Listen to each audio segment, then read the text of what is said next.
చదువుకుందామండి. Bible ఉన్నవాళ్ళు మత్తయి సువార్త 21వ అధ్యాయము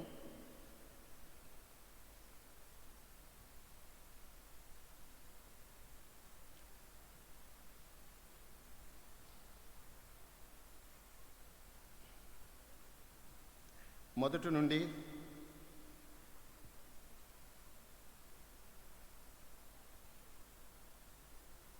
9 వచనాల వరకు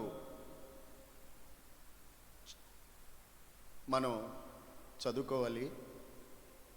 అక్కడ ఒక విషయం గురించి మనకు చెప్పబడింది. మీరు చదువుకోవచ్చు తర్వాతనైనా. అదేంటంటే, మన ప్రభు అయిన యేసుక్రీస్తు వారు ఆ దినాల్లో ఈ భూమి మీద ఆయన సంచరిస్తూ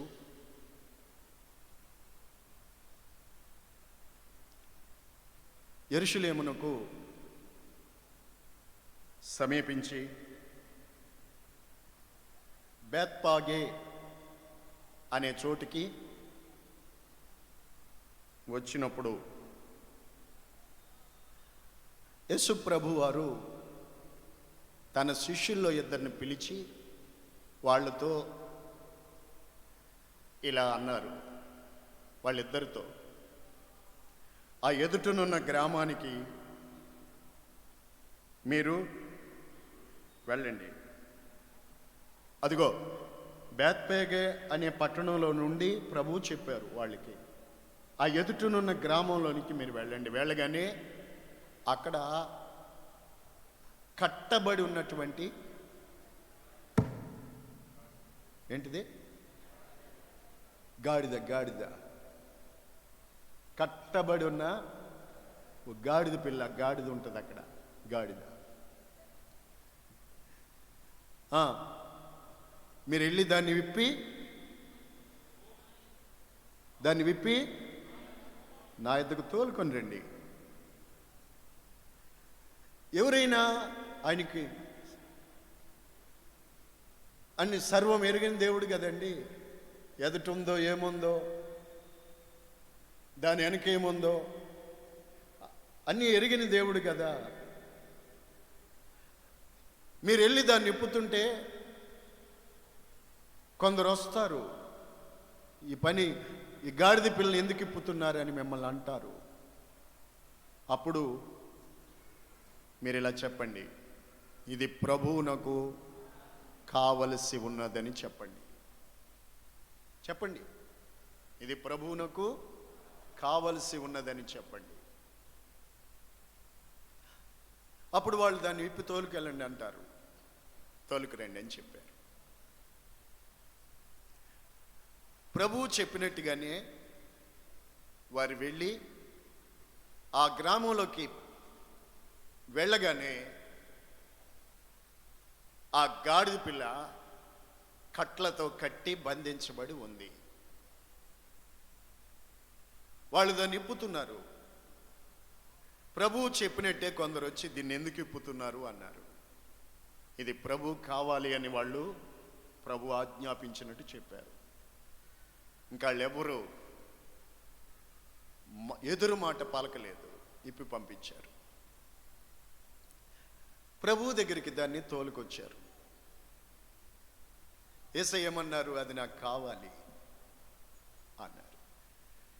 ఇప్పుడు ఆయన ఆ గాడిద మీద ఆయన దాని మీద కూర్చున్నారు. ఆ గాడిద మీద ఆయన కూర్చుని యెరూషలేము పట్టణంలోకి ప్రవేశిస్తే ఆ ప్రజలంతా యేసు ప్రభువుని చూచి, ఆయన రాకను చూచి సంతోషముతో వాళ్ళు దేవునిని స్తుతించడం ప్రారంభించారు. దావీదు కుమారునికి జయము హోసన్నా, దావీదు కుమారునికి జయము హోసన్నా అని జయధ్వనులు, స్తుతిధ్వనులు ప్రతిధ్వనించాయి. అంతేకాకుండా ఈ గాడిద మీద యేసు ప్రభు కూర్చుంటే ప్రయాణం చేస్తూ ఉంటే యేసు ప్రభువుని మోస్తున్న ఆ గాడిద వస్తూ ఉంటే ఆ వీధుల్లో ఆ ప్రజలంతా వాళ్ళ యొక్క వస్త్రాలు గౌరవార్థంగా పరిచారు, దారి పొడుగునా పరిచారు. చూడండి, ఎప్పుడైనా మనకు కూడా కొంతవరకు మందాక కూడా వచ్చింది ఇప్పుడులో ఆ పని. ఎవరైనా అతిథులు, గౌరవింపదగిన వాళ్ళు మన మధ్యకు వస్తే వారిని ఏం చేస్తారు? ఎర్రటి తివాచీలు మీ దగ్గర లేకపోయినా ఎక్కడ దొరుకుతాయో వాటిని తెచ్చి, రెంట్ ఇచ్చి తెచ్చి వాటిని పరిచి వాటి మీద వారిని ఆహ్వానిస్తారు. అది ఘనపరచటం. Praise the lord. పెండ్లి కూతురు వస్తుంది అన్నారు అనుకోండి, పెండ్లి కూతురును కూడా ఎర్రటి తివాచీలు పరిచి ఆహ్వానిస్తారు. పెండ్లి కుమారుడు వస్తున్నాడు నడిపిస్తారు, అలా గౌరవిస్తారు. ఇలా ఈ గాడిదకి అలా జరిగిందండి యేసు ప్రభువుని మోసుకొచ్చినప్పుడు. ఈ వాక్యము ఇక్కడ మనం చదువుకున్న మాటలు ఇవన్నీ. దీనిని కొంచెం మీకు వివరించి తెలియజేస్తాను. తల పైకి నిలపండి, కొంచెం మెళ్ళ కింద పాడేస్తున్నారు కొంతమంది.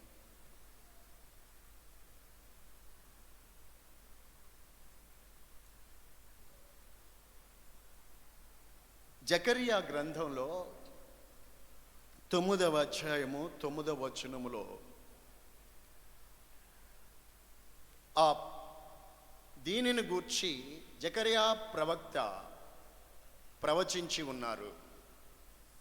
చదవండి ఇప్పుడు ఆ మాటలు. సియోను నివాసులారా బహుగా సంతోషించుడి, యెరూషలేము నివాసులారా ఉల్లాసముగా ఉండుడి. నీ రాజు నీతిపరుడును రక్షణ గలవాడును దీనుడునై గాడిదను గాడిద పిల్లను ఎక్కి నీ వద్దకు వచ్చుచూ ఉన్నాడు. ఈ ప్రవచనము యేసు ప్రభు పుట్టక మునిపే యేసు ప్రభు వారిని గూర్చి జకరియా ప్రవచించారు. పాత నిబంధన కాలములో నీ రాజు గాడిదను, ఆయన దీనుడై నీతి గలవాడై రక్షణ గలవాడై, నీ రాజు సియోను కుమార్తెలారా, నీ రాజు గాడిదను ఎక్కి మీ వద్దకు వస్తారు అని ప్రవచించారు. ఈ ప్రవచనం అదిగో ఇలాగన నెరవేర్చబడింది. ప్రియులారా, యేసు ప్రభు గాడిదనెక్కి రావడానికి దాంట్లో ఒక ఆత్మీయ భావం ఏంటంటే అది ఆయన దీనత్వాన్ని చూపిస్తూ ఉంది. ప్రభువు మాట్లాడినప్పుడు మత్తయి సువార్త 11:28 మీరు తీయక్కర్లేదు, నేను దీనుడను సాత్వికుడను అని చెప్పారు. ఆమేన్. లోకంలో సృష్టికర్త అయిన దేవుడు ఎన్నో ఈ భూమి మీద జంతువులను, మనుషులను, ఇంకా ఎన్నో జంతువులను సృష్టించారు. అందులో ఎన్నో క్రూరమైన జంతువులు ఉన్నాయి, క్రూరమైన మృగాలు ఉన్నాయి, విష సర్పాలు ఉన్నాయి. కానీ గాడిదను చూసారా, ఇది దీనమైంది ఓ రకంగా చెప్పుకోవాలంటే. ఇది యేసు ప్రభు యొక్క ఆయన దీన మనసుకు సూచన. ఒక పాయింట్లో, ఒక కోణంలో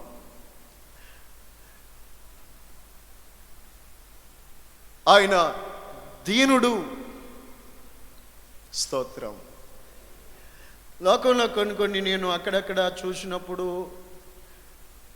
కొందరు పూజించే వాళ్ళ దేవుళ్ళని కొన్ని జంతువుల మీద ఎక్కించినట్టు అక్కడక్కడ చూసిన గుర్తులు ఉన్నాయి నాకు. వాళ్ళు పూజించుకునే ఆ ప్రతిమల్ని జంతువుల మీద ఎక్కించినట్టు ఉన్నాయి. కొమ్ములున్న ఆబోతు, పొగరు గిత్త, బలిసిన ఎద్దుల మీద, పులుల మీద, సింహాల మీద, మృగాలు.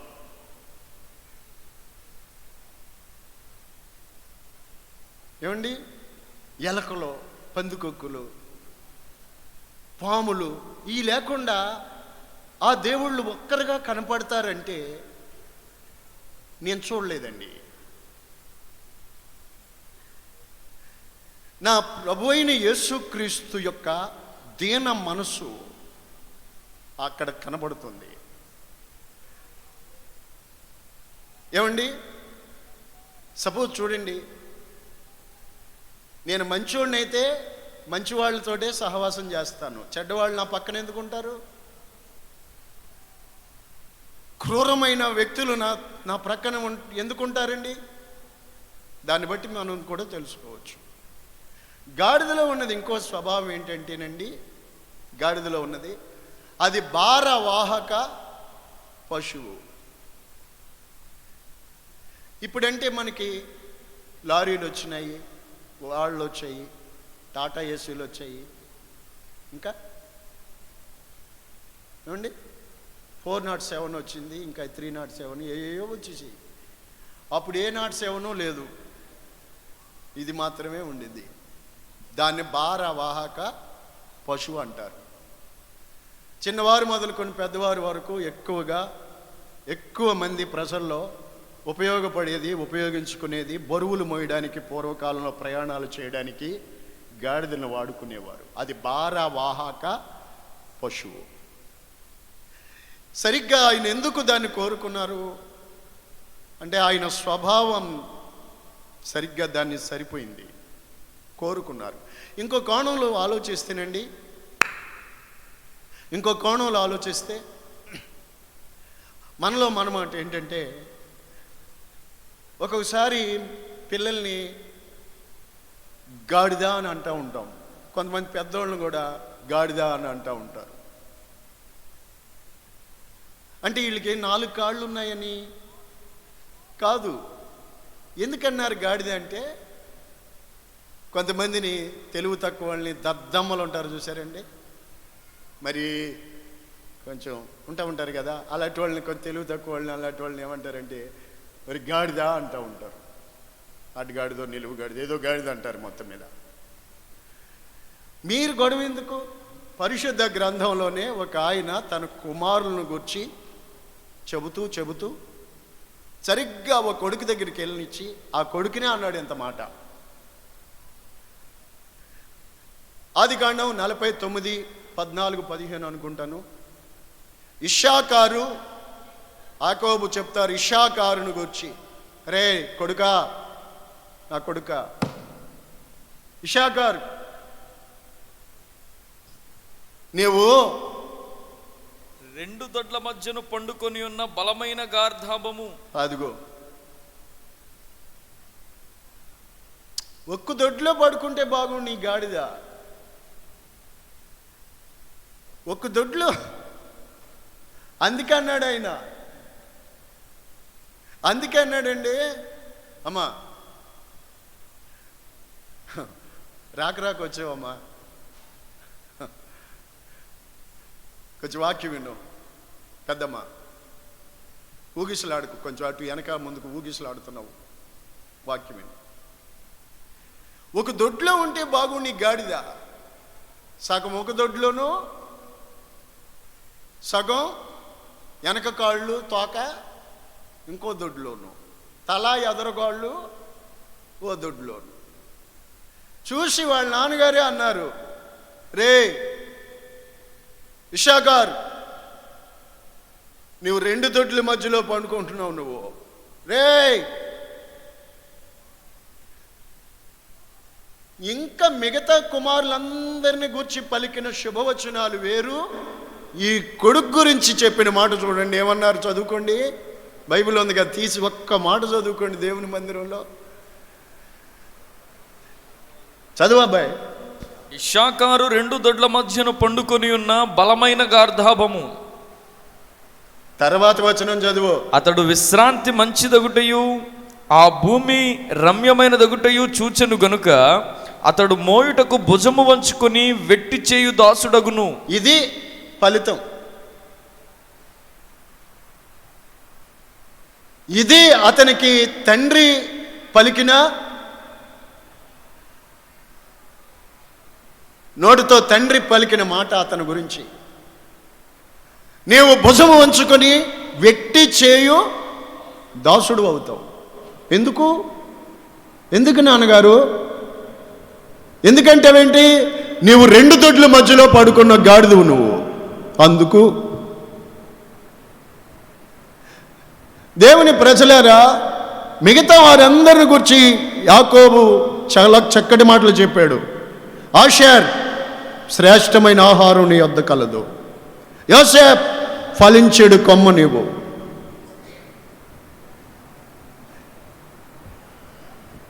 కానీ ఇతన్నేమో నువ్వు భుజము వంచుకొని ఎప్పుడు దాసుడు అవుతావు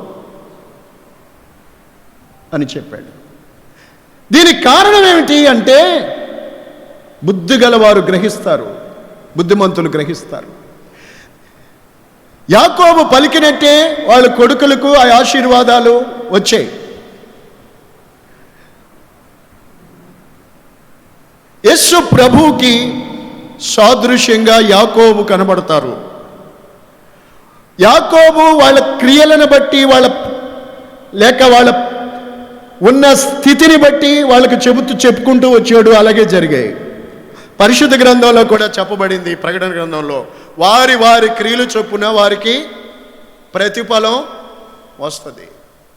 ఈరోజు నీవు కూడా దేవుని వాక్యం వినుచు రెండు దొడ్ల మధ్యలో పండుకున్నావు అనుకోదు. ఎదరకాళ్ళు, తలకాయ ఫ్రంట్ భాగం ఓ దొడ్లోను లేక చర్చిలోను, వెనక తోక వెనక కాళ్ళు సగం భాగం లోకంలోను. అయితే దాని ఫలితం ఏంటి అయి ఉంటుందంటే, నీవు వెట్టి చేయు దాసుడుగానే ఉంటావు. ప్రియులారా, యేసుక్రీస్తు ప్రభు వినండి, ఇలా శాపగ్రస్తమైపోయినటువంటి బ్రతుకులను, స్లేవ్స్, బానిసలను, యాకోబు ఈ ఇషాకారుని గురించి చెప్పినప్పుడు అదే పదం వాడారు. వాక్యం మీద ఇంట్రెస్ట్ ఉంటే మీకు బైబిల్ తీసి ఇంగ్లీష్లో కూడా చూసుకోవచ్చు. ఇలాంటి శాపగ్రస్తమైపోయిన ఈ మానవాళిని, ఇలాంటి అనుభవాల్లో ఉన్నటువంటి వ్యక్తులను విడిపించడానికే ఆయన ఈ లోకంలోకి వచ్చారు, సంచరించారు. ఇప్పుడు యేసు ప్రభు చెబుతున్న మాట, ఎదుటనున్న గ్రామాలకు వెళ్ళండి, శిష్యులకు అప్పగించిన పని. ఈరోజు కూడా అదే పని. సేవకుడు పని ఏంటి? సేవకుడు చేయవలసిన పని ఏంటంటే, కట్టబడి ఉన్న గాడిదల్ని ఇప్పుకు రావాలి. అదే సేవకులు, శిష్యులు చేయవలసిన పని. ఇప్పబడిన వాటిని తోలుకెళ్ళిపోతే దొంగ పని అవుతుంది, దొంగోళ్ళు అవుతారు వాళ్ళు. కొంతమంది ఉంటారు, ఇప్పిన వాటి దగ్గరికే వెళ్తారు. స్తోత్రం. యేసు ప్రభు పని ఏంటి అంటే, కట్టబడి ఉన్న గాడిదల్ని ఇప్పి తోలుకు రమ్మని. ఈ గాడిదలు ఎవరు అని అంటే, ఈ గాడిదలు ఎవరు అయి ఉన్నారు, ఏమిటై ఉన్నాయి అని అంటేనండి, ఈ లోకంలో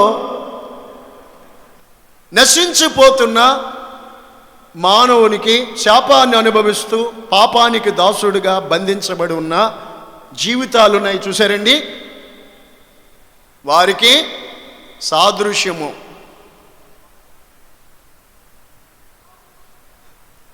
ఈ గాడిదలు, కట్టబడి ఉన్న గాడిద ఇప్పి తోలికి రండి. స్తోత్రం. నా ప్రియులారు, ఇక్కడ ఆయన జాలి ఎంతో గొప్పది. ఇలా చూడాలి వెనక పిల్లలు. ఆయన ఆ గాడిద మీద ఆయన జాలండి. ఈ గాడిద ఎప్పుడైనా ఆయన జ్ఞాపకం చేసుకుందా? ఈ గాడిద ఎప్పుడైనా ఆయన వైపుకు చూసిందా? గాడిద వైపుకి ఆయనే చూశాడు. కట్టబడిన, అందరూ సైలెంట్గా వినాలా, కట్టబడిన గాడిద ఎవరు అని అంటే, ఒకప్పుడు పాపము చేత పాపమునకు బానిసలమై దాసులమై ఉన్న మనము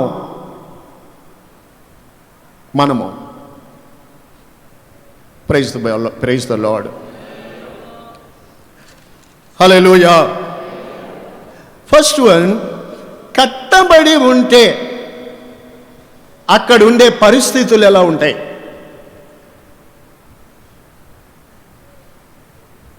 కట్టబడి ఉండే పరిస్థితులు, అక్కడ ఉండే అనుభవాలు ఏంటి? కట్టబడి ఉంటే ఆ బానిసత్వం, ఆ దాస్యరకం, అక్కడ ఉండే పరిస్థితి ఏంటి?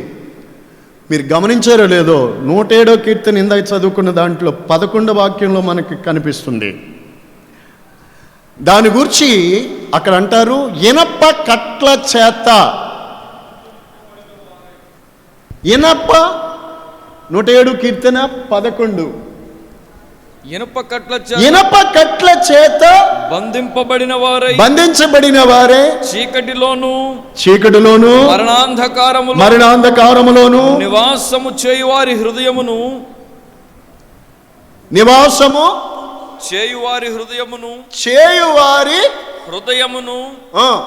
ఆయన ఆయాసము చేత కృంగజేసెను. వారు కూలి ఉండగా సహాయుడు లేకపోయెను. వారికి సహాయం లేకపోయింది. అందుకే యేసయ్య ఈ లోకములోనికి ఈ మాటలు అయ్యే, ఇనప కట్ల చేత బంధించబడి ఇంకెక్కడ బయటకు వస్తారు? ఆ కట్లైన మామూలు కట్ల, ఆ గాడిద కట్టిన కట్లు, ఆ గాడిద కట్టబడింది వేటి చేత. అక్కడ గాడిద అంటే చీకటిలో ఉన్న జీవితం,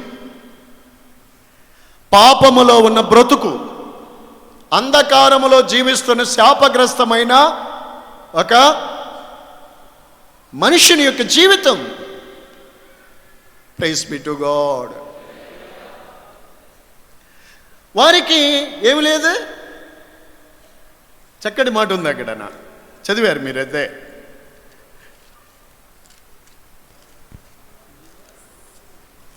ఇనపకట్ల చేత బంధింపబడిన వారై చీకటిలోను మరణాంధకారములోను నివాసము చేయువారి హృదయము. చూడండి, అందులో ఏముంది అంటే బాధ చేత. బాధ ఎక్కడ? ఇనపకట్ల చేత కట్టబడి ఉన్న బ్రతుకులో ఏంటి? బాధ కదా. కట్లతో బంధించబడి ఉన్న జీవితములో బాధ, బయటికి రాలేక, ఆ బంధకాల్లో నుంచి విడుదల లేని బ్రతుకులో బాధ. వాక్యం చూడండి ప్రియులారా. అంతేకాకుండా అది మరణాంధకారములోను చీకటిలోను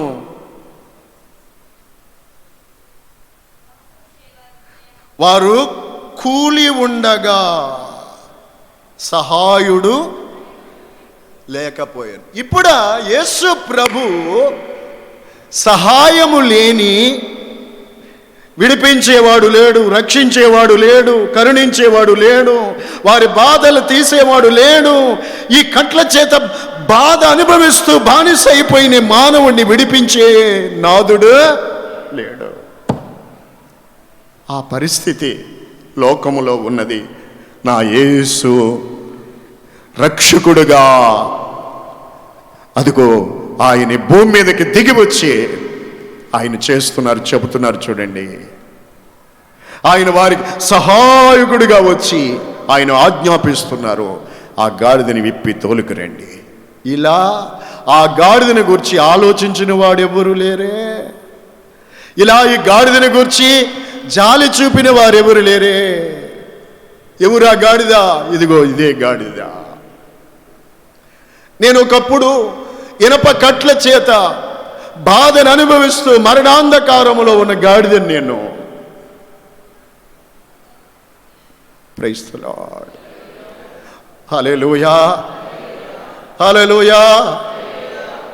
ఈ లోకములో మా పెద్దవాళ్ళు చెప్తా ఉండేవారు, ఎన్నో కోట్లు ఉన్నారు, కోట్లు ఉన్నారు మా కానీ.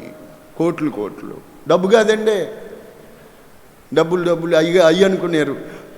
మీకు మాట్లాడితే అదే గుర్తొస్తూ ఉంటుంది. అది కాదు, మాకు కోట్లు ఉన్నారని చెప్పారు.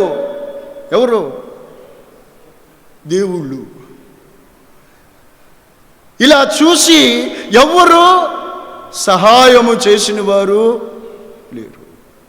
నా ప్రభు అయిన యేసు ఆ గాడిదని, ఇదిగో ఈ గాడిదని నేను ఇప్పబడింది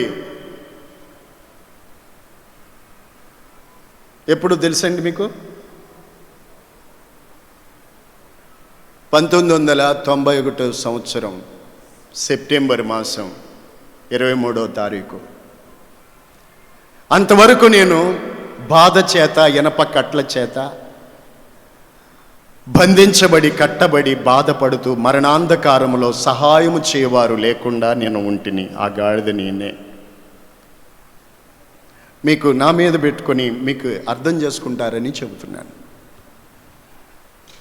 నిజంగా ఆ బాధలో బంధించబడి ఉన్నప్పుడు, ఇనపకట్లతో నలిగిపోతున్నప్పుడు, ఆ బాధలో చూచి జాలి పడేవారు, సహాయం చేసేవారు ఎవరు? విడిపించేవాడు లేడు. ఈ కోట్లు అన్నారు కానీ విడిపించేవాడు లేడు. స్తోత్రం. హల్లెలూయా, హల్లెలూయా. ప్రియులారా, ఇలాంటి శాపగ్రస్తమైన మానవుని జీవితాన్ని ఆ పాపపు కట్ల నుంచి విడిపించేవాడే యేసుక్రీస్తు.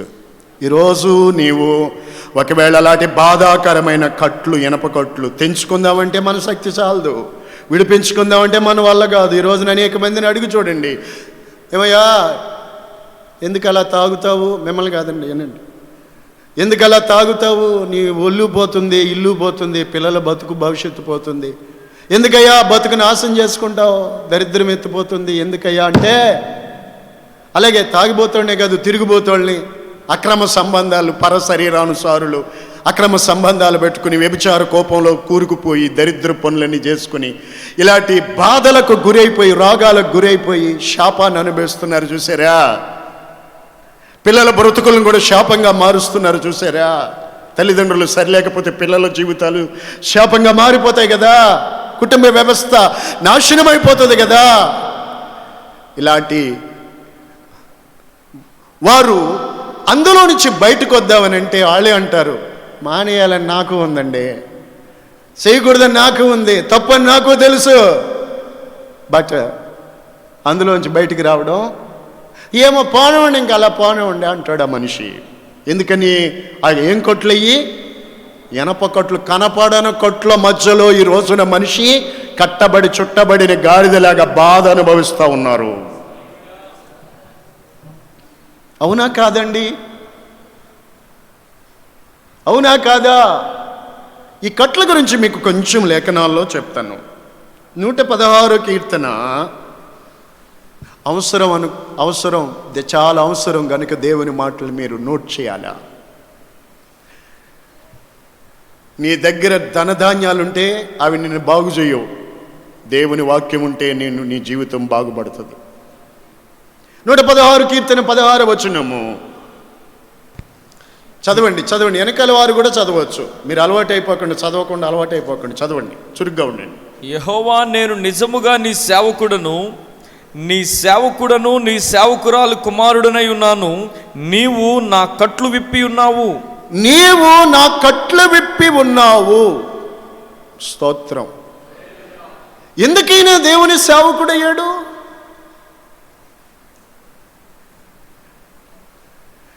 నేను నీ సేవకుడను అని ఎలా చెప్పగలిగాడు? ఒకప్పుడు ఇందాక చూసాము, ఇషాకారు అతడు వెట్టి చేయు దాసుడు. ఏమండి? పాపానికి దాసుడు, బాధలు కొని తెచ్చుకునే వ్యక్తి, భుజము ఉంచుకొని ఒక ఎద్దులాగా, కాడికి తల ఒగ్గే కాడిలా ఎద్దులాగా పాపానికి అలవాటైపోయిన మనిషి. ఇప్పుడు అంటాడు కదా, నేను నీ దాసుడను. ఎలా జరిగింది? అదిగో వాక్యమే చెప్తుంది చూడండి. నీవు నా కట్లు, గట్టిగా చెప్పండి సరే, నీవు నా కట్లన్నీ విప్పేశావు. ఇప్పుడు నేను చెప్తాను, యేసయ్యా నేను నీ దాసుడను. హల్లెలూయా. విప్పబడిన వాళ్ళందరూ ఎవరు? కట్లు విప్పబడిన వ్యక్తులు ఎవరండి? నీ కట్లు విప్పబడి ఉంటే నీవు దేవుని దాసుడవు. ఒకవేళ కట్ల చేతనే బంధించబడి ఉంటే అపవాదికి దాసుడవు, పాపానికి దాసుడవు. చూడండి, నీవు నా కట్లన్నీ విప్పివేశావు, ఇనప కట్లు ఇప్పేశావు. యేసయ్య చేసిన పని ఇదే. కట్లు చేత సహాయము చేసేవాడు లేకుండా బంధించబడి ఇంకంతే. ఆయన ఇప్పకపోతే, విడుదల లేకపోతే ఇంకంతే. చూడండి, నీవు కట్ల విప్పావు. కట్లలో నుంచి విడుదల పొందిన వ్యక్తులు దేవునికి దాసులయ్యి దేవుణ్ణి స్తుతిస్తారు. దేవునికి దాసుడైన వ్యక్తి కింద చూడండి ఏం చేస్తారు? నేను నీకు, మీ బైబిల్లో లేదండి ఆ మాట, ఉందా లేదా చెప్పండి.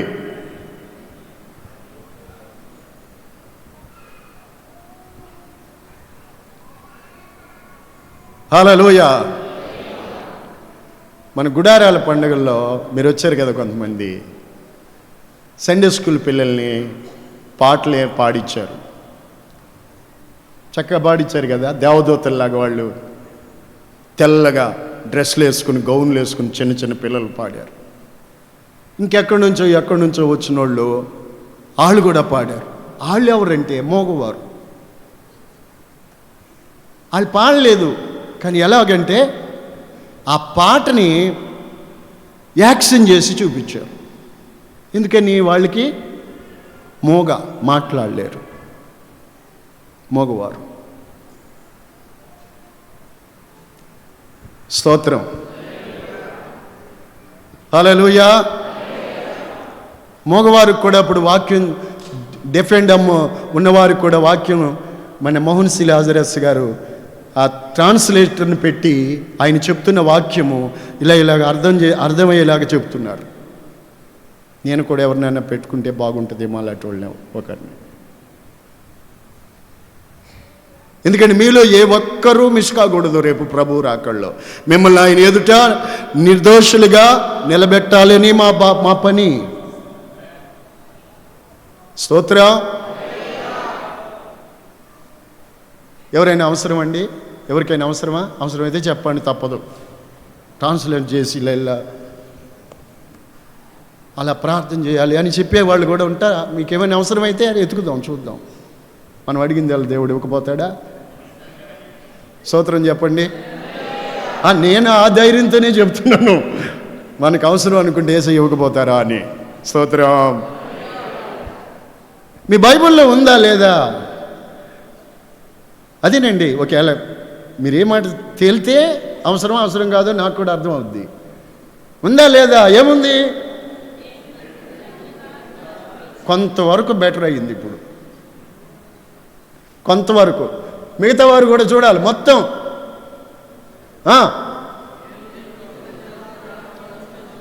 నేను నీకు కృతజ్ఞతాస్తుతులు అర్పిస్తాను. ఎవరు? కట్ల చేత విడిపించబడిన వ్యక్తి దేవునికి దాసుడుగా మార్చబడతాడు. ఆ తరువాత ఆ వ్యక్తి దేవునికి ఏం చేస్తారు? కృతజ్ఞత అర్పణ అర్పిస్తాడు. విడిపించబడిన వ్యక్తిలో జరిగే కార్యాలు ఇవి. అతడు దేవునికి దాసుడుగా దేవునికి దాసుడుగా ఉండటం ఈ జీవితానికి ఎంత భాగ్యం. హలో సహోదరుడా, హలో సహోదరి, నీ ఒక్కసారి ఆగి ఆలోచించు ఈ మాట. కట్ల చేత బంధించబడి ఉంటే నీవు భుజము వంచి వెట్టి చేయు ఇషాకారుకు సమానం. విడిపించబడితే భుజము వంచి దాసుడిగా ఉన్న ఇషాకారు అనుభవాల్లో ఉండేది ఏంటి అంటే బాధ, మరణాంధకారం. వెలుగు కాదే. బంధించబడిన వ్యక్తి జీవితంలో వెలుగు లేదు. బాధ, మరణాంధకారం, వేదన. అది వెలుగు కాదు, అంధకారం. అందులో జీవము లేదు, శాపగ్రస్త మరణం. ఈ మాటల భావమే మజ్జిగ చేసి చేసి చేసి చేసి ఆఖరిని తీసిన ఎన్నపూసలాగా పాపం వల్ల వచ్చి జీతం మరణము అని చెప్పారు. ఈ కట్ల మధ్యలో నుంచి విడిపించడానికి నా యేసయ్య వచ్చాడు. ఈ రాజు దేవుని మందిరంలో ఉండి కానీ దూరాన్ని ఉండి కానీ దేవుని వాక్యం వింటున్న నీ జీవితం ఎలా ఉంది? ఆ కట్ల నుంచి విడిపించబడాలని నా ప్రభు కోరుకుంటున్నాడు ఈరోజు. ఇదిగో సేవకుని పంపుతున్నారు, ఆయన అధికారం వచ్చి పంపుతున్నారు. విప్పి తోలికి రండి, అవి నాకు కావాలి, నీవు ఆయనకు కావాలి, నీవు ఆయనకు కావాలి. స్తోత్రం. నీవు ఆయనకు దాసుడిగా, దేవునికి ప్రియమైన బిడ్డగా నీవు ఉండాలి. అది దేవుని యొక్క నీడే, ప్రభు యొక్క కోరిక. అది సాతానుగాడి కోరిక ఏంటో తెలుసా? నీవు నాకు దాసుడుగా ఉండాలి, నిన్ను నాశనము చేయాలని సాతానుగాడి యొక్క అభిలాష. స్తోత్రం. చూడండి, కట్ల నుంచి విడిపించబడ్డ తర్వాత ఆ వ్యక్తులు దేవునికి దాసులవుతారు, దేవునికి కృతజ్ఞతాస్తుతులు చెల్లిస్తారు. చూద్దాం ఇంకో మాట. Praise the lord, praise the lord, hallelujah, hallelujah. Yesu ప్రభు ఒకసారి ఒక సమాజ మందిరంలోకి వెళ్ళారు. అక్కడ చదవండి, లూకా సువార్త 13వ అధ్యాయము అట్లా అక్కడ ఆ అధ్యాయంలో మనకు కనిపిస్తుంది. ఆ సమాజ మందిరంలో ఒక ఆమె నడుమొంగిపోయి, చాలా కాలం నడుమొంగిపోయి ఉన్నది. ప్రభు ఆమెతో చెప్పారు, అమ్మా నీ బలహీనత నుండి, ఆమెను రమ్మని పిలిచి బలహీనత నుంచి విడుదల పొందు అని చెప్పారు. వెంటనే ఆమె విడుదల పొందుకుంది.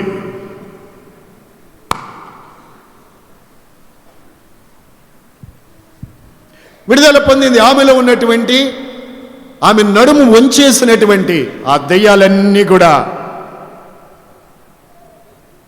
విడిచి పారిపోయినాయి. యేసు ప్రభు ఆజ్ఞాపించారు, విడుదల పొందు అన్నారంతే, విడుదల కలిగింది. ఆ తర్వాత ఆ సమాజ మందిరపు అధికారి, విశ్రాంతి దినాన్ని కాదు మీరు విడుదల ఇలా కాదు అని అంటాడు. అప్పుడు యేసయ్య అన్నారు 16వ వచనంలో, 18 ఏండ్ల నుండి సాతాను చేత బాధించబడుతున్న ఈమె ఈ కట్ల నుంచి విడిపింప తగదా. కట్లు ఏమండి, మనిషి తనకు తానుగా వెళ్ళి పాపపు కట్ల చేత బానిసగా మారిపోతాడు, బాధలకు గురైపోతాడు, మరణానికి లోనైపోతున్నాడు. వినండి, నీకు నీవుగా నీ ఇచ్చలు, నీ అభిలాషలు, తుచ్చమైన కోరికలు, వాటి చేత నీవు వాటికి దాసుడు అయిపోయి ఆ కట్ల చేత బంధించబడి నీ జీవితాన్ని బాధల పాలు చేసుకుని రక్షణను దూరం చేసుకుని నాశనమయ్యేవాళ్ళు ఓ గుంపు. వినండి, రెండవది, అపవాది యొక్క కట్ల చేత బాధలకు లోనైపోతున్న వారు మరొక గుంపు. యేసు ప్రభు వారిని కూడా విడిపించారు. అప్పుడు ఆమె లేచి ఏం చేసింది? ఆమె లేచి చక్కగా నిలబడి దేవునిని, ఆ వాక్యం కూడా మీరు గుర్తుపెట్టుకోండి. ఆమె లేచి ఆ కట్ల నుంచి విడుదల పొందిన తర్వాత ఆమె లేచి చక్కగా నిలబడి దేవునిని మహింపరి. అంటే ఈ కట్ల చేత బంధించబడి వంగిపోయిన వ్యక్తులు దేవునిని మహిమపరచరు. దేవునిని మహిమపరచరు. దేవునిని మాత్రం మహిమపరచరు. ఈ కట్ల నుంచి విడిపించబడిన తర్వాత ఆమె చక్కగా నిలబడింది, దేవునిని మహిమపరుస్తూ ఉంది. ఆమె జీవితం దేవునిని మహిమపరుస్తూ ఉంది. హల్లెలూయా. నీవు సాతాను కట్ల చేత బంధించబడి ఉంటే నీ జీవితంలో దేవునికి మహిమ ఉండదు, దేవునిని మహిమపరచవు.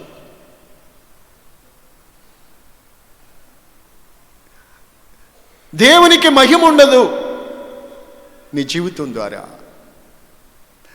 రియల్గా, వాస్తవంగా దేవుడు మనల్ని సృష్టించింది ఎందుకంటే మీ దేహము దేవుని నిమిత్తమే, జారత్వము నిమిత్తము కాదు, ప్రభువు నిమిత్తమే. మనం దేవునిని మహిమపరచడానికే. అది మన మీద దేవుని యొక్క ప్రణాళిక. నువ్వు ఏ స్థితిలో పిలువబడితే ఆ స్థితిలో ఉండి దేవుని మహిమపరచాలి. అయితే సాతాను కట్ల చేత బంధించబడినప్పుడు ఆ వ్యక్తులు దేవునిని మహిమపరచరు. ఎప్పుడైతే యేసు ప్రభు విడుదల కలుగజేశారో ఆమె లేచి చక్కగా నిలబడి దేవునిని మహిమపరుస్తూ ఉండడం మనం చూస్తున్నాం. Praise the lord.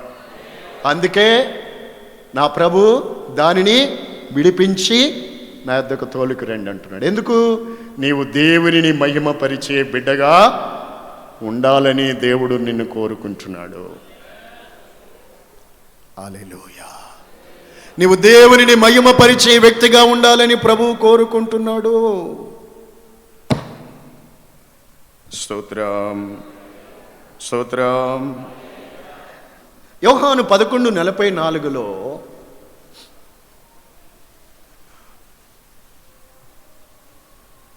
యోహాను సువార్త 11:44లో చనిపోయిన వాడు కాళ్ళు చేతులు ప్రేత వస్త్రములతో కట్టబడిన వాడై వెలుపలికి వచ్చెను. అతని ముఖమునకు రుమాలు కట్టి ఉండెను. అంతటా యేసు, మీరు అతని కట్లు విప్పి పోనీయుడని వారితో చెప్పెను. చూడండి, లాజరు చనిపోయారు. ఆ దినాలలో లాజరు చనిపోయినప్పుడు అతన్ని ఆ ప్రజలు, సొంత ప్రజలు అతన్ని చనిపోయిన తర్వాత అతనికి ఏం చేశారంటే ప్రేత వస్త్రాలతో చుట్టేసి ముఖానికి రుమాలు కూడా కట్టేసి అతన్ని సమాధిలో పూడ్చిపెట్టారు. ప్రభు ఆ సమాధి దగ్గరికి వెళ్ళి, లాజరు బయటికి రా అన్నారు. ఏం జరిగింది అప్పుడు? సరిగ్గా చూడండి అక్కడ వాక్యం. అసలు లాజరు గురించి తెలియని చంటి పిల్లలు కూడా ఉండరు. కానీ ఇక్కడ వాక్యం చెప్తా చూడండి, వాక్యం ఏం చెప్తుందో. కమౌట్ అని యేసయ్య చెప్పినప్పుడు మృతులలో నుండి సమాధులు చేయబడినటువంటి లాజరు సమాధిలో నుండి లేచి ఏం చేశారు? వెలుపలికే వచ్చాడు సమాధిలో నుండి. అంతే, అంతే కదా. యేసయ్య ఒక్కొక్క పని చెప్పారు చూడండి. కింద చెప్పారు చూడండి ఇంకో పని. యేసు ప్రభు అతన్ని బతికించారు, జీవం ఇచ్చారు. ఇప్పుడు ఇంకొక మాట ఉంది చూడండి అక్కడ. ఇప్పుడు వీడిని కట్లు ఇప్పి వీడిని పోనివ్వండి అని చెప్పారు. నువ్వు బ్రతుకున్న మనిషివైనా సరే కట్లు ఉంటే ఎట్టపోతావు? కట్లు మనిషిని పోనివ్వు. ఇవి ఏం కట్లు అంటే ఇనప కట్లే, చాలా గట్టివి.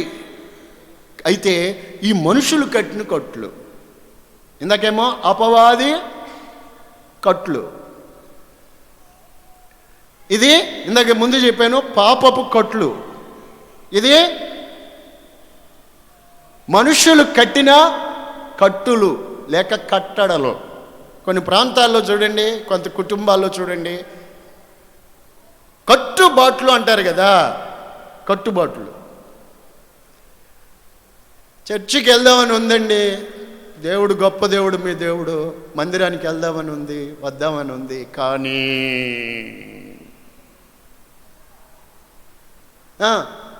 మా ఊరు మా వారు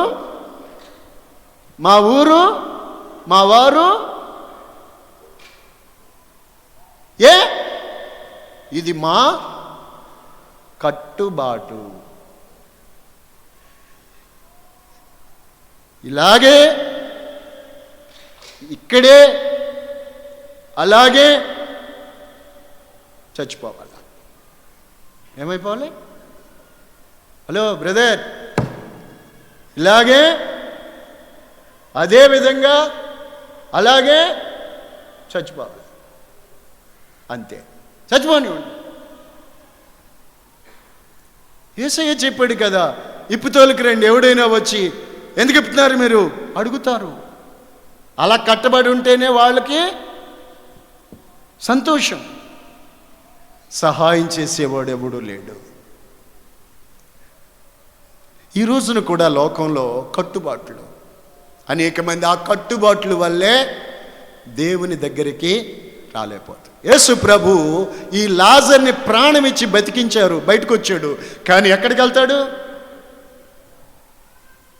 కట్లు, మనుషులకు. అందుకే యేసయ్య అన్నాడు, ఆ కట్లన్నీ విప్పేయండి. కొంతమంది చూడండి, కట్లు అంటే ఎంత పరిగెడదామన్నా దున్నపోతైనా, గేదైనా, ఆవైనా, గిత్తైనా దాని రెండు కాళ్ళకి, ముందు కాళ్ళకి బంధం వేశారనుకోండి, ఎక్కడికి వెళ్తుందండి బాబు? వెళ్ళలేదు కదా. ఈ కట్లు ఇప్పితేనే అది వెళ్ళగలుగుతుంది. ఈ రోజున అనేక మంది ఈ కట్లు చేత కట్టబడి ఆ బాధలే అనుభవిస్తూ, మరణాంధకారమే అనుభవిస్తూ దేవుని యొక్క వెలుగులోకి, రక్షణలోకి రాలేకపోవడానికి కారణం కట్లు. అలా చనిపోయిన వాళ్ళకి సంతోషమే. చావనివ్వండి, ఇలాగా చావనివ్వండి. కొంతమంది అంటారు కదా, ఆడు బాగుపడ్డు, ఎవరైనా బాగుపడితే వాళ్ళు సహించలేరండి, సహించలేరు. యేసు ప్రభు పరిచర్య ఈ భూమి మీద చేసింది ఇదే, నేటి వరకు జరుగుతున్నది ఇదే. ఆమేన్. హల్లెలూయా, హల్లెలూయా.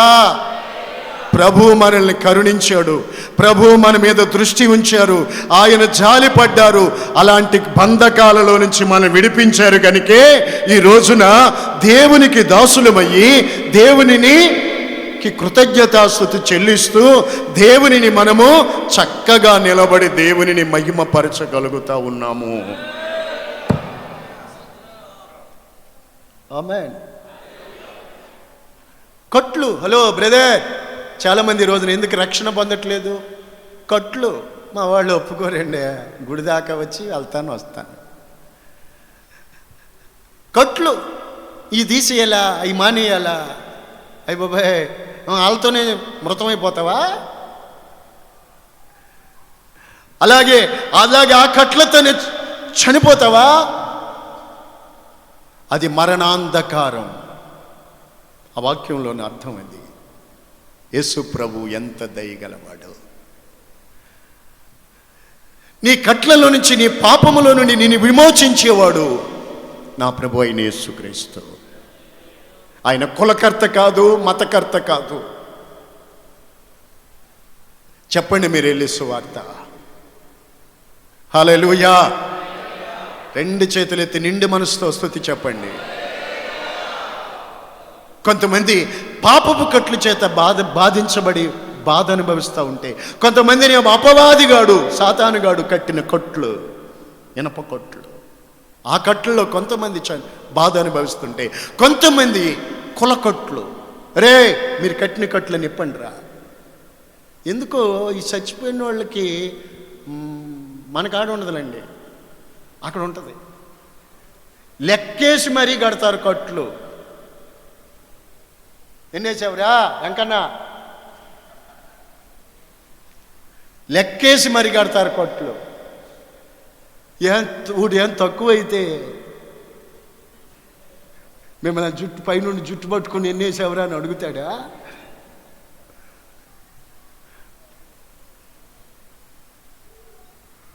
స్తోత్రం. కొట్లు అటో కొట్టు ఇటో కొట్టు, ఇటో మొత్తం మీద చచ్చినా కానీ కొట్లు మాటలేదా?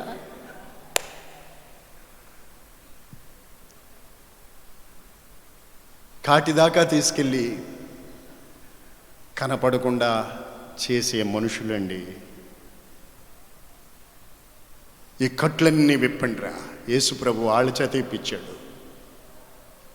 ఈ కట్లన్నీ బతికాడు ప్రభు, బతికించాడు. కానీ ఈ కట్లతో ఉంటే ఎక్కడికి వెళ్తాడు? సాక్ష్యం చెప్తాడా?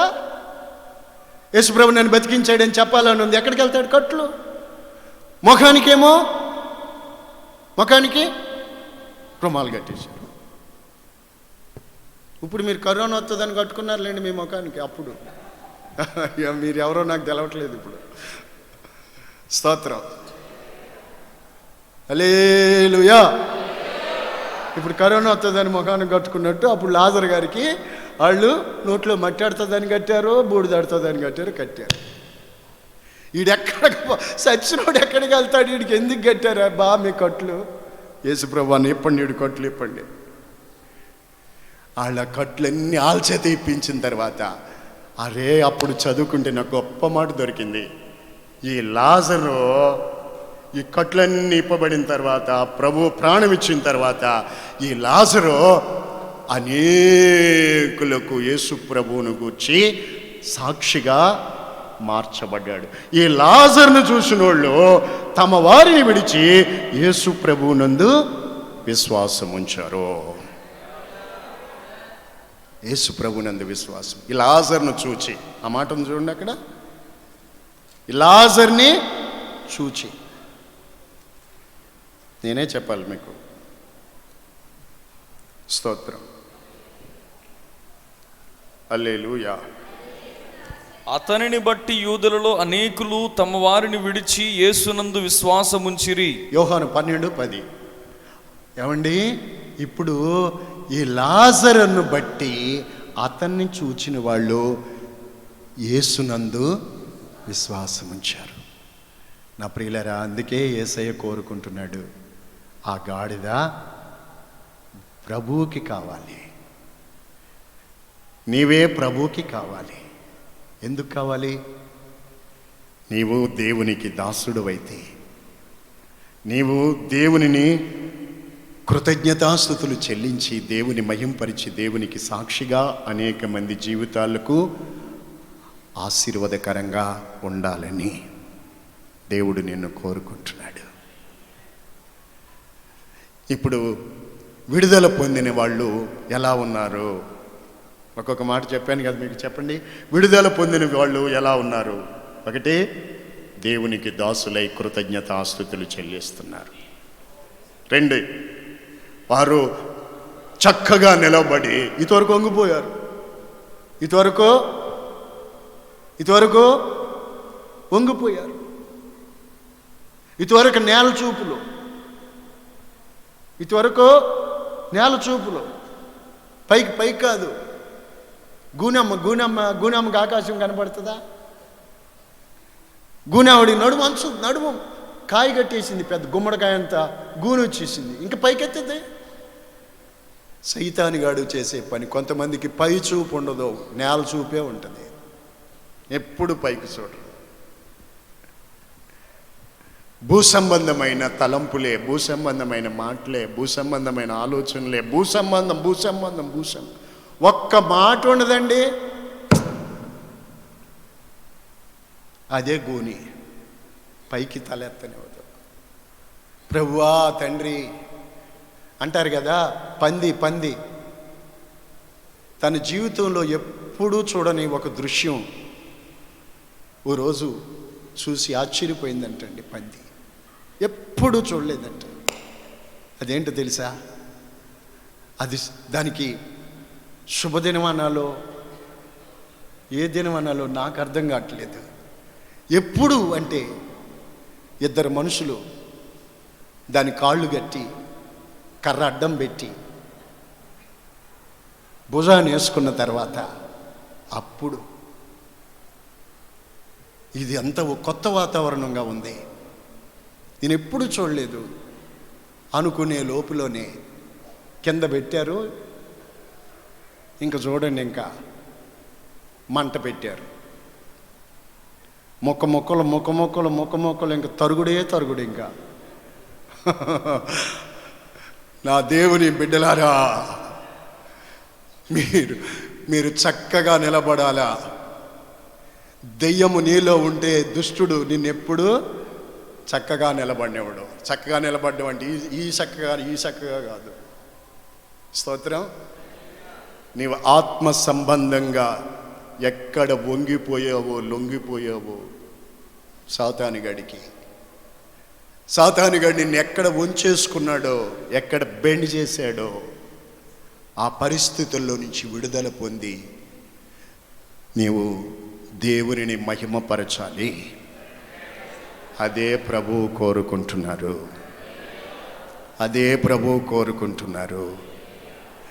నీలో అదే నా ప్రభువు కోరుకుంటున్నారు. హల్లెలూయా. ఇప్పి తోలుకురండి. ఖచ్చితంగా ఉంటుందండి. సువార్త ఎక్కడుందో అక్కడ ఆపోజిట్ సాతానుగాడు పని ఉంటుంది. దేవుని పరిచర్య జరుగుతుంటే అపవాది కూడా అక్కడే ఆపోజిట్గా క్రియ చేస్తాడు. సేవకులు ఆత్మ సంబంధమైన పనిలో వెళ్తే ఆపోజిట్లో శత్రువు కూడా సాతానుడు ఎదురు రాందే అది దేవుని పని కాదే. శోధన లేందే, శ్రమ లేందే అది దేవుని పని కాదే. అయితే జయము మంది. మీరు వెళ్ళి ఇప్పి తోలుకురండి. ఎంతమంది కట్టబడి ఉన్నారో వాళ్ళని, దేవుని ప్రజలైన వారు మీరు వెళ్ళి వాళ్ళని ఇప్పి తోలుకు రావాలి. అది ప్రభు కావాలని చెప్పండి. ఏం చెప్పాలి? ఏం కావాలి చెప్పండి? ఏం కావాలి ప్రభుకి? నీ గుండె మీద ఎంటుకలు కాదు. ఏం కావాలి? యేసు ప్రభువుకి ఏం కావాలి? ఆయనకేదో అగరబత్తీలు కొబ్బరికాయలు కాదు కావలసింది. నీ బ్రతుకు బాగవడమే ఆయనకి కావాలి. బంధకాలలో చుట్టబడి బాధ అనుభవిస్తున్న నీ జీవితానికి విడుదల కలగాలని నా ప్రభువు ఆజ్ఞాపిస్తున్నారు. నువ్వు కట్లలో నుంచి విడిపించబడితే నువ్వు చక్కగా నిలబడి దేవునిని మహిమపరచగలుగుతావు. స్తోత్రం. హల్లెలూయా. నా ప్రియులారా, అలా మీరు వెళ్తున్నారనుకోండి, ఎంతోమంది అడ్డొస్తాయి. ఎక్కడికే వెళ్ళొద్దు. మన ఆచారం కాదురా, మన పద్ధతి కాదురా. చాలామంది అడ్డొస్తారండి. ఎందుకు చెప్తున్నారు? మన పద్ధతి కాదురా, మన పద్ధతి కాదు, ఇది మన పద్ధతి కాదు. ఏంటి మన పద్ధతి? చూడండి, నేను చెప్తాను అనుకుంటాను. కర్మ సిద్ధాంతులు ఉంటారు లోకంలో. వీడు బతుకు పాడైపోతే, వీడు తాగి నాశనం అయిపోతూ ఉంటే మెళ్ళో తాయితు కట్టుకుని తిరగమని చెప్తాడు తప్ప, ఇల్లు మార్చుకో, కిటికీలు మార్చుకో, గుమ్మాలు మార్చుకో, రూటు మార్చుకో, ప్లేస్ మార్చుకో అని చెప్తాడు తప్ప లోకంలో నీ బ్రతుకు మార్చుకున్నవాడు ఎవడు కనపడ్డే. నీ జీవితాన్ని బాగు చేసుకోవాలని కోరుకునేవాడు నా ప్రభు అయిన యేసుక్రీస్తు. అంతకంటే ఎవరు కావాలి? అంతకంటే ఏం కావాలి? నీ భార్య, బిడ్డలు, నీ కుటుంబ వ్యవస్థ చక్కగా బాగు చేయగలిగిన నా ప్రభు యొక్క ఆలోచనలు, ఆయన సంకల్పంలోకి మీరు నడిపించబడటం కంటే భాగ్యము, ధన్యత మరి ఒకటి ఉన్నదా? కట్టెల్లో పెడితే కాసేపటికి కనబడదు ఈ దేహం. కట్టెల మీద పెడితే కాల్చితే నీ కులం అనేది ఇక కనపడదు, నీ జనము నీ కంటికి కనిపించరు. లోకంలో నీ సంపాదన అనేది నీకు దరిదాక్కిరికి రాదు. నీ విడుదల పొందకుండా బానిసగా రెండు దొడ్ల మధ్యలో ఉంటే నీ జీవితం ఏమిటి? అందుకే యేసు ప్రభు కోరుతున్నాడు, ఇప్పి తోలుకరండి. రైట్, వచ్చాయి, తోలుకొచ్చారు. వాళ్ళు వెళ్ళారు, తోలుకొచ్చారు. తోలుకొచ్చిన దాకా ఉండి చూడండి ఆ గాడిద మీద ఎంతవరకు ఎవ్వరూ ఎక్కలేదండి. ఆ గాడిద మీద. స్తోత్రం, హల్లెలూయా, హల్లెలూయా. ఇప్పుడు ఆయన దాని మీద ఆసీనుడై ఉన్నాడు. ఆయన ఆసీనుడయ్యాడు. రాజాది రాజైన దేవుణ్ణి మోస్తుంది. అదే దేవునికి దాసుడు అవటం. ఏమే, ఇప్పుడు ఆయన మోసుకెళ్తా ఉంది. ఆయన మోసుకెళ్తా ఉంటే, తివాచీలు పరుస్తూ ఉంటే, జనులు కొమ్మలు నరికి చెట్లు కొమ్మలు పట్టుకొని hosanna hosanna hosanna, praise praise God, praise God అని దేవునిని స్తుతిస్తూ చంటి పిల్లలు సహితము కేకలేసి దేవుని స్తుతిస్తూ ఉన్నారు. ఏనాడు గాడిద పాట పాడుకుందామా? పాట పాడుకుందాం. సరిగ్గా గాడిద పాట పాడుకుందామా? కలనైనా అనుకోలేదు నాకింత భాగ్యమని, శ్రీమంతుడైన యేసయ్య. అందరూ పాడుకోవాలి. నన్నింత ప్రేమిస్తాడని కలనైనా అనుకోలేదు, ఆ జాలి కన్నులతో చూచి ప్రేమించే చేతులను చాచి ప్రేమతో నన్ను పిలచి, ఆ జాలి మీరన్నా పాడండి, పాడండి. ప్రేమించే చేతులను చాచి చల్లని స్వరముతో నన్ను పిలచి, అంతటి స్వామికి నా పైన ఇంతటి దయయేలననుకుంటే,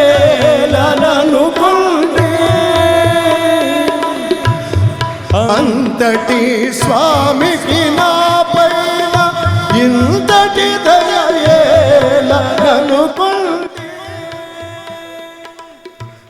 తడబడే అడుగులతో చేరితి యేసయ్య పాదాలను, తడబడే అడుగులతో చేరితి యేసయ్య పాదాలను, కలనైనా అనుకోలేదు.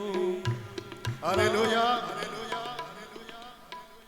నాకన్నా పాడేయండి, నేనన్నా పాడుకుందాను కదా. ఏరా నువ్వు అలా చూస్తావారా? మీ కన్నులు తెరవబడితే ఈ గాడిద అనుకున్నదే. కలనైనా ఎప్పుడైనా అనుకుందా యేసయ్యకు దాసుడిని అవుతానని? కలనైనా అనుకోని భాగ్యం. నేను ఎప్పుడైనా అనుకున్నానా నా బ్రతుకు ఇలా మారుతుందని? ఇప్పుడు నా కళ్ళు చూస్తున్నవే, నేను అనుభవిస్తున్న ఆనందం, పరలోక సంతోషం, నా జీవితం నేనేదైనా కలను నేను అనుకున్నానా? నా ప్రియులరా, ఆ జాలి కలిగిన ప్రభు, ఇదిగో నువ్వెక్కడున్నావో, ఇదిగో ప్రభు తన వాక్కు పంపుతున్నారు నీ దగ్గరికి. నీవు ఆయనకు కావాలని ప్రభు నిన్ను కోరుకుంటున్నారు. నిన్ను విడిపించే నాదుడు ఎవరూ లేరు. నిన్ను రక్షించాలని కోరుకున్నవాడు ఒక్కడూ లేడు. మనుషుల కట్ల చేత మనుషులు కట్టిన కట్లు, బ్రతుకుండగాను కట్లే, సచ్చాక కట్లే. ఆ కట్లు కాటికి తీసుకెళ్లేదాకా ఆ కట్లు. ఇదండి, ఆ కట్లలో నీవు ఉంటావా?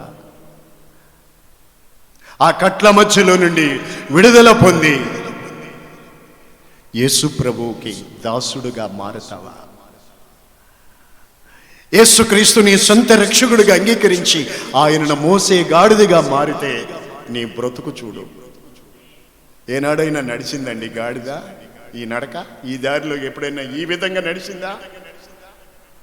అంత రొంపు రొంపు కంపు కంపు. ఇప్పుడు అయ్యి బాబోయ్. సోదరుడా,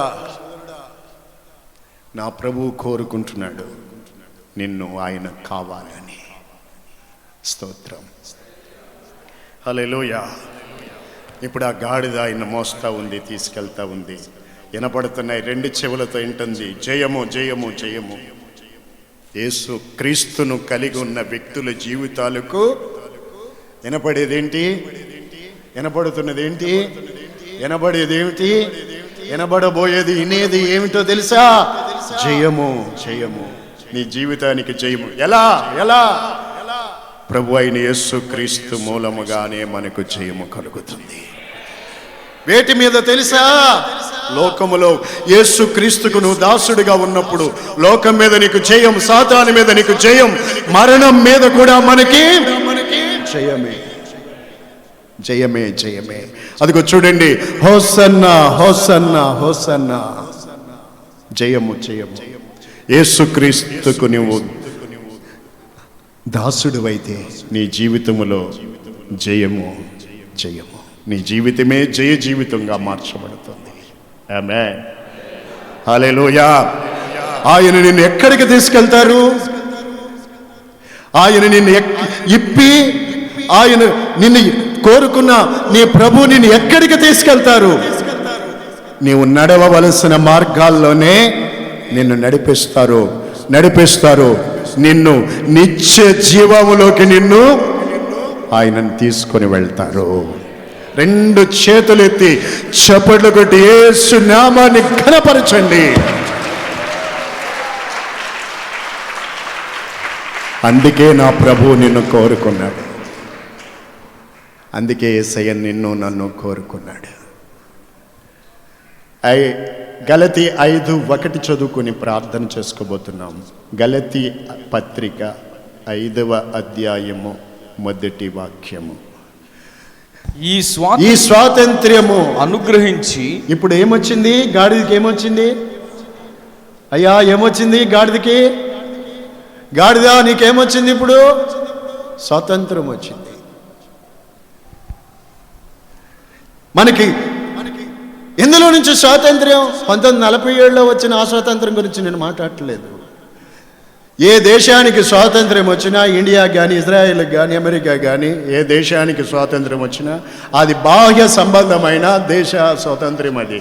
కానీ మనిషి పాపములో ఉన్నంతసేపు మనిషి జీవితానికి అది స్వాతంత్ర్యమే కాదు.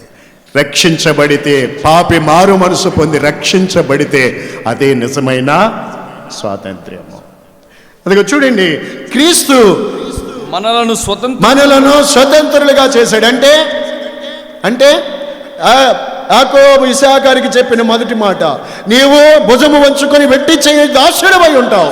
ఇప్పుడు ఆ దాసుడికి యేసుక్రీస్తు ద్వారా ఏమొచ్చింది? శాపగ్రస్తమైపోయి నీ వ్యక్తి జీవితానికి యేసుక్రీస్తు ద్వారా స్వాతంత్ర్యం వచ్చింది, విడుదల, స్వాతంత్ర్యం వచ్చింది. మనకి ఇప్పుడు యేసుక్రీస్తు ద్వారా ఏమొచ్చింది? స్వాతంత్ర్యం వచ్చింది. స్వతంత్రం. క్రీస్తు మిమ్మల్ని స్వతంత్రులుగా చేశాడు.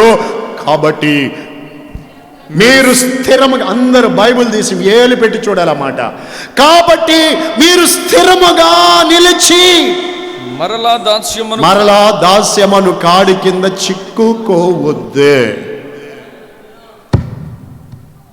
మరలా దాస్యమనే కాడి కింద చిక్కుకోవద్దు. మరలా చిక్కుకోవద్దు. మరలా దాస్యమని కాడి కిందకి నీ వెళ్ళి చిక్కుకోవద్దు. తల పెట్టొద్దు, మరలా ఉరిలో తల పెట్టొద్దు. విడుదల పొందారు, స్థిరముగా నిలిచి ఉండాలి. హల్లెలూయా. అందులోనే 5వ అధ్యాయంలోనే 13వ వచనం అనుకుంటాను, ఈ స్వాతంత్ర్యమును శరీర క్రియలకు హేతువు చేసుకోకూడదు. అయితే ఒక మాట, ఆ స్వాతంత్రమును శరీర క్రియలకు హేతువు చేసి దేవుడు మిమ్మల్ని విడిపించాడు, స్వతంత్రులుగా చేశాడు, రక్షించుకున్నాడు. మీరు స్థిరముగా అందులోనే నిలిచి ఉండాలి. మరలా దాస్యమని కాడి కిందకి మీరు వెళ్ళి చిక్కుకోకండి.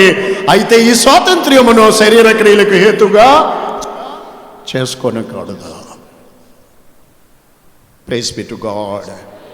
అందరు నోరు తెరిచి స్తోత్రాలు చెప్పండి. హల్లెలూయా, హల్లెలూయా, హల్లెలూయా.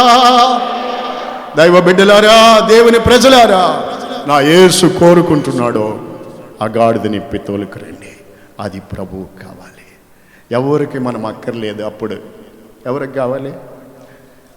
నేను చుట్టబడి కట్టబడి బానిసగా పాపానికి లోకాన్ని దాసిగా ఉన్నప్పుడు అందరు కావాలని ఎవడెవడు ఉంటాడండి.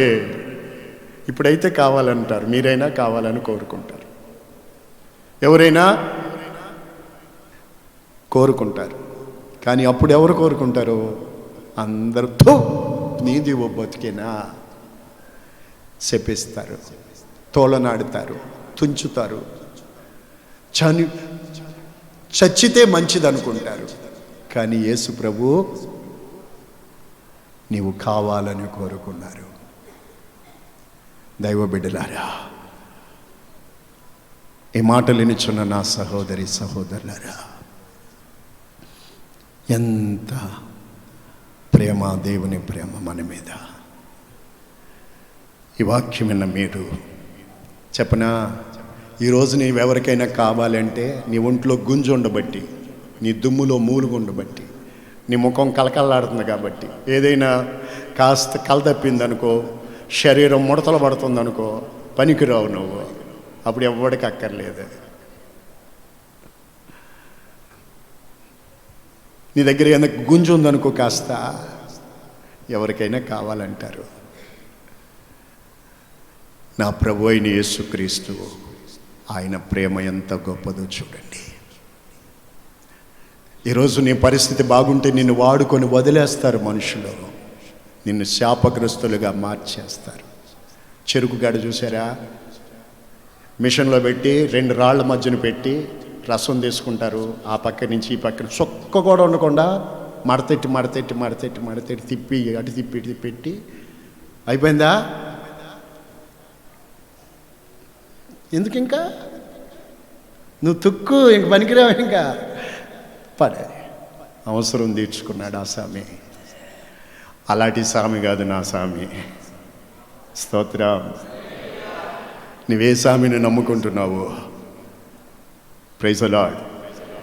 యేసు స్వామి నిన్ను కోరుకుంటున్నాడు, నీ జీవితాన్ని మహిమకరంగా మార్చాలని, నిత్య జీవానికి నిన్ను నడిపించాలని, నిన్ను చక్కగా నిలబెట్టాలని. హల్లెలూయా. నీ యవ్వన బలాన్ని దేవునికి ఇవ్వాలి. నీ యవ్వన కాలములోనే దేవుని కాడి మోయాలి. దేవుని కోసం మనం బ్రతకాలి. ఈ రాత్రి, ఈ దినం దేవుని వాక్యం వింటున్న సహోదరుడా, నీవు ప్రభువుకి కావాలి.